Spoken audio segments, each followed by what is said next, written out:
Hello everyone, it's me Jamie. Welcome to my April wrap up. So in April I completed 5 books and I DNF'd 2, so I will be talking about 7 books in total today and just giving you my thoughts and feelings and ratings about all of them. You guys know how a wrap up works. Cool, so without further ado, I'm just gonna get straight into it. So the first book I read in April was At Your Age, Eve Brown by Talia Hibbert. I loved this book so much. This book was absolutely stunning. If you don't already know, At Your Age, Eve Brown is the 3rd and final installment in the Brown Sisters series, which is a romance series by Talia Hibbert following 3 sisters and their kind of escapades with their love interests in their respective stories. I rated At Your Age, Eve Brown 5 out of 5 stars.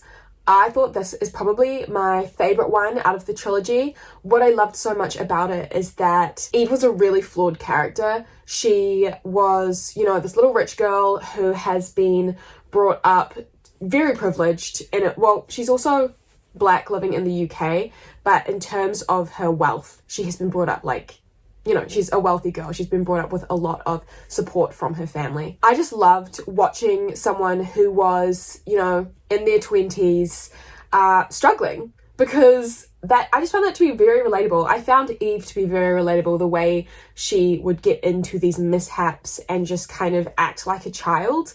I loved that she wasn't totally like mature. I kind of hate sometimes when I read a romance about someone who like has their life together, because it's just like, cool, you have your life together and you're also about to go on this whirlwind romance. Great, your life is perfect. Whereas, yeah, Eve was just like the perfect flawed heroine. So I really loved reading about her. And also Jacob as well. Their romance, their banter was amazing. This also had amazing representation for autism as well, because both characters go on their own journeys with autism, and it was just such a beautiful book. I loved the like bed and breakfast setting. I just found it to be so cozy and so comforting in a way that I don't think the other books gave me. Like, I loved them so much, but I didn't really feel like that comforted by them.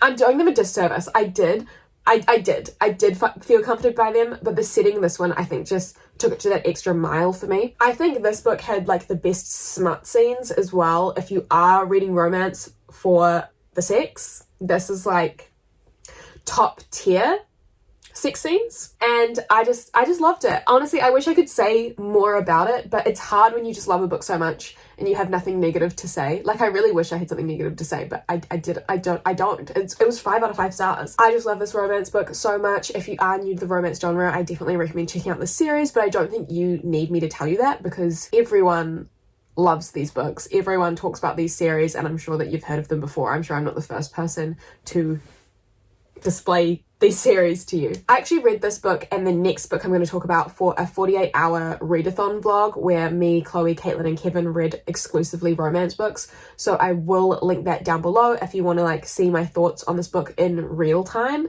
But yeah, I loved this book so much. I love it. I would die for it. And that's all I have to say. I love you. I love you. I love you.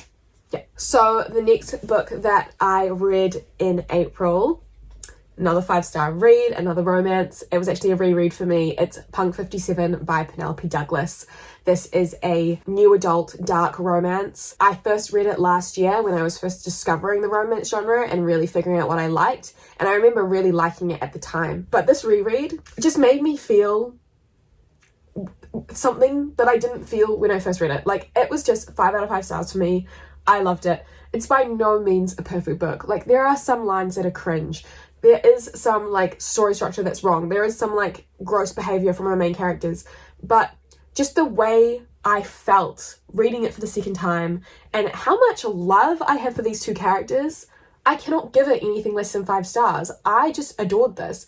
And I do want to put this out there to my subscribers as well, that like, this book's not for everyone. So if you aren't really that keen on like characters that you kind of hate, like if you don't like reading about unlikable characters, then maybe don't pick this up. But I personally love that. That's my meal of choice. So obviously this book I love so much. If you did see my readathon vlog, you will already know that I actually buddy read this with Caitlin and Chloe in one sitting. I devoured this reread. It was such a quick read and we all loved it. And so that was just a win-win for me. I got to read one of like a book I love and share it with my friends and watch their reactions in real time as well. It was just stunning. I think what I love so much about this book is the main characters and their development. I love that they are so flawed. They're definitely not perfect people whatsoever. Like, they're both judgmental, they both can be really mean to others, and they both can be really selfish. Characters like that in a novel is just really refreshing, especially because the characters we are reading about are 18,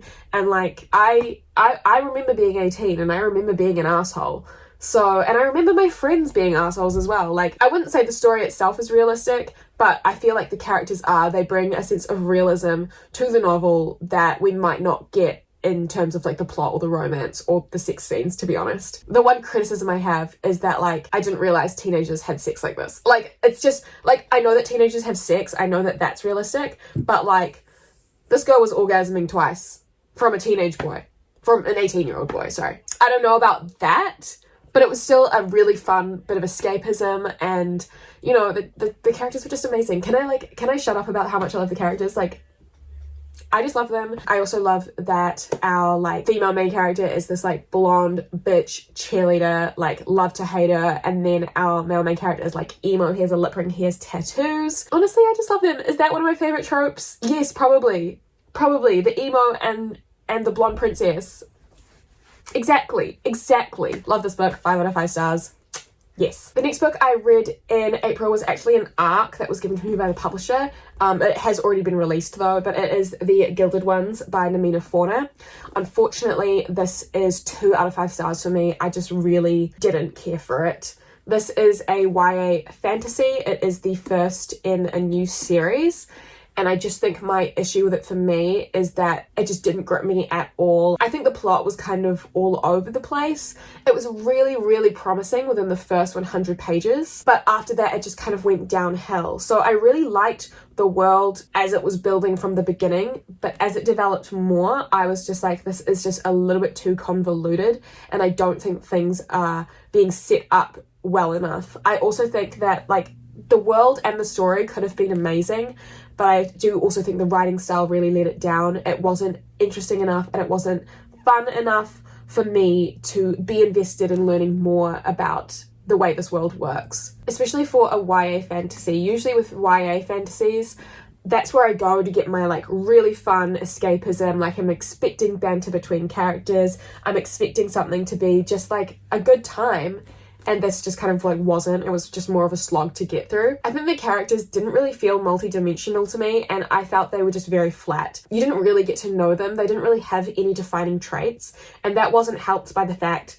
that we'd get maybe like a new character introduced every chapter. Like, I would say there was like a cast of about 20 characters in this, and I can't tell you a single fact about one of them. I can barely tell you their names. And so that meant when a character, I don't want to give too much away, but I think, you know, it is a fantasy with a huge cast, so I don't think this really gives it away. I think, you know, if a character dies or meets an ill fate or just something goes wrong with them, you're really not emotionally connected to it, because you're just kind of like, who are you? There's just so many background characters that you're just kind of like, you're not attached to any of them, so you don't really feel the stakes that the author is trying to create. Also, this is more of a personal preference, but it was written in present tense, and I can handle present tense with like romance and contemporary, but when it comes to fantasy, I just don't find that format really works. I prefer past tense because it's more of like a fairy tale that is being told to me by some like higher being, or even the first person narrator. But when it's present tense, this is such a personal problem, but I just can't deal with it. So yeah, thank you HarperCollins for the ARC. And I think maybe some people might enjoy this, but this just personally wasn't for me, which is why it has the 2 out of 5 star rating. The next book I read in April was A Court of Thorns and Roses by Sarah J Maas, and my god, what a plot twist this was. Everyone was expecting me to kind of find this a bit meh. Like, I think everyone's guess for my rating for this would have been 3 stars. This was a 5-star read for me. Are you kidding? Who am I? Like, what? I can safely say I will not be becoming a Sarah J Maas stan just because I have read and given up on the Throne of Glass series. That series just like isn't for me. Kind of like the things that I feel about the Throne of Glass series are very similar to how I felt about the Gilded Ones. But this This was just everything that I needed at the moment in time that I read it. I loved our main character so much. I was not expecting much because obviously, having read Throne of Glass, I have already met Selena, who is our main character in that series, and I thought that Sarah J Maas did a real disservice to that character because, you know, she was supposed to be really badass, but then she was always kind of like messing up and her anger issues were getting in the way, and she just really wasn't that badass of an assassin. I felt like Sarah J Maas really didn't create that character very well. Whereas Feyre in this was a badass. Like, she was really brave, she was really strong, really loyal, and I really fucked with that. When a book has a really good main character, I just feel like your enjoyment is so much more. And I just really loved her. I loved that she loved to paint. I also did really like her relationship with Tamlin. Please, no one kill me. I'm yet to read A Court of Mist and Fury, so I don't know why Tamlin sucks yet, but I liked him in this, and I don't think you can sue me for that. Like, he in this book is like fun. He's a little boring, but like that's it. Like, he doesn't do anything wrong. He tries to teach you how to read and like write letters. Love him. I also loved our side characters like Lucian. Yes, exactly. I loved our really badass villain in this. I think the one thing that I didn't really understand the hype with is Rhysand. But I'm still yet to read A Court of Mist and Fury, so we'll see how that goes. I just thought this was really fun. The whole reason that I picked this up was because I wanted to get to A Court of Silver Flames, which is what everyone is loving at the moment.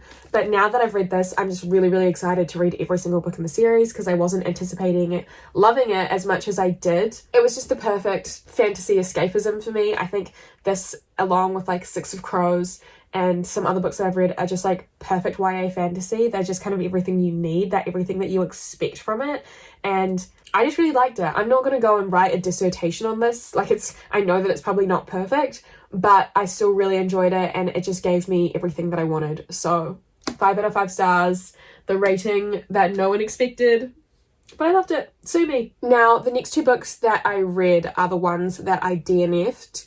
I don't think my DNFing of them really says anything about the merits of the books or the authors who wrote them. I think it's mostly just because I could feel myself getting slumpy and I didn't want to read a book that I found to be mediocre, which is why I DNF'd these next 2 novels. But the first one was Girl Gone Viral by Alicia Rai. I think the reason I DNF'd this is just because from the beginning I had zero investment, and I have actually already read The Right Swipe by Alicia Rai, and I loved that, and I was in it from the get-go, whereas this particular novel, I really didn't care for the characters or their journeys, which is a shame because I was expecting good things from the rest of the Modern Love series. Yeah, I just think for me, this is more of a personal thing, but our characters in this are just mutually pining over each other from the get-go. They both have feelings for each other and are afraid to act on them, and I just feel like that particular trope isn't for me. I really love watching our characters fall in love. So things like enemies to lovers, like friends to lovers, like that sort of trope, I love those. And like meet cutes as well, I'm really into. Whereas this one, I just found it just didn't work for me. I just found it really boring, like watching them pine over each other and have feelings for each other but not tell each other. Like, literally just tell each other. Literally just express your emotions. And that's how I feel in real life too. Like, if I see real life people feeling that way, like if it's between friends that I know or something, I will literally tell them, like, just say something. Yeah, it just wasn't for me.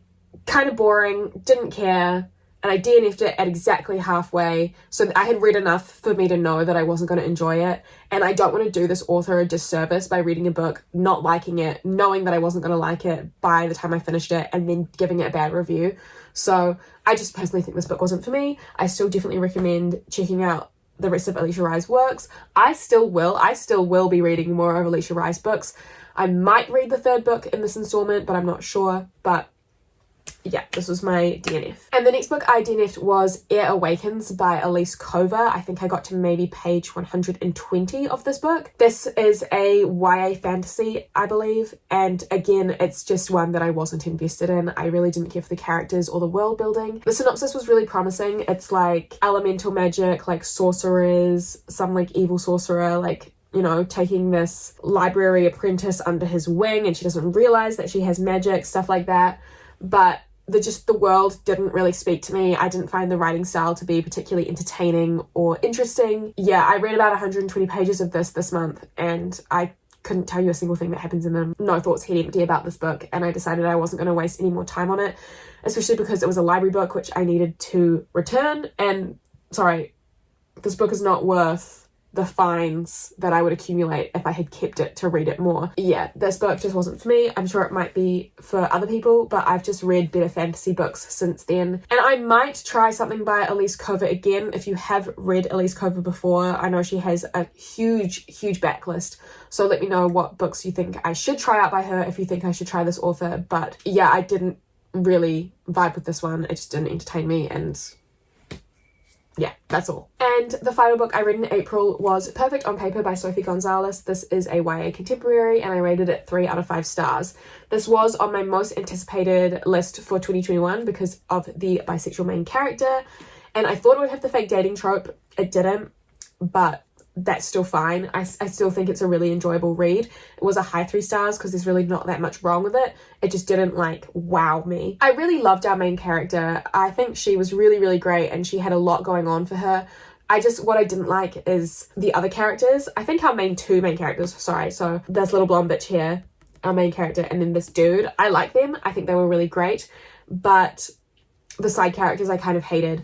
I really don't like when a main character does something bad and then punishes herself, but then everyone else around her decides to punish her so much more harshly, and then just watching a main character go through shit that you'd think that they don't deserve sucks. That might have been the point, but I think our main character kind of thought that she deserved it, and yeah, it just didn't really sit right with me. I think the bisexual representation in this is amazing, and I'm saying this as a bisexual woman myself. I think the internalized biphobia that our bisexual main character was really realistic and really necessary to discuss. I thought that was a really nuanced conversation, and I really loved that. And at the end of the day, it was just really fun. I loved the relationship advice that our character had. I also love when characters have really intense hobbies that they really care about. That was perfect. I love reading about someone who's passionate about something, and this was just a good read. It was a good read. That I don't really have much else to say about it. It just didn't wow me, but it also didn't greatly offend me. So it's very much in the middle, high 3 stars. Would recommend this to contemporary lovers. I've just read so many more contemporaries. I think the books I have read the most of are contemporaries, and I've just read better ones, which is why it has the 3 out of 5 star rating, but still good nonetheless. We'll probably check out more of this author, to be honest. So yeah. So that's all for this wrap up. Thank you so much for watching. Let me know what your favorite book was in April, and let me know if you have read any of the books that I have mentioned. Let me know if you agree or disagree. Obviously, I love that. And yeah, again, thank you so much for watching. A reminder that all my socials are linked down below, and I will see you very soon in another video. Bye. But she said, Cindy, don't cry, and I